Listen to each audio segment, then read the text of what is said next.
Hi, it's very simple to create a sales rate contract in simpliRP ERP. In sales order processing, go to enter rate contract details. Select the date of rate contract. Select the customer name. Then, enter few letters of item code, for which rate contract is being entered. Against the item code, enter the rate contract number and date.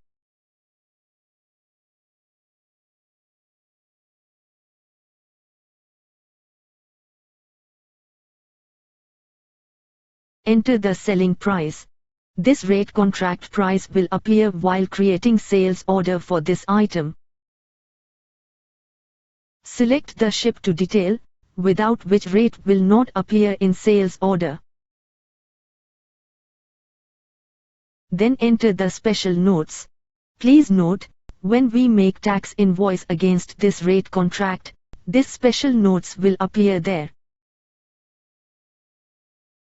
Then click Update.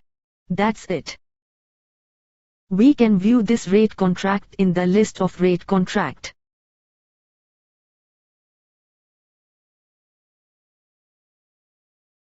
simpliRP ERP is the easiest way to manage your sales department. Thank you.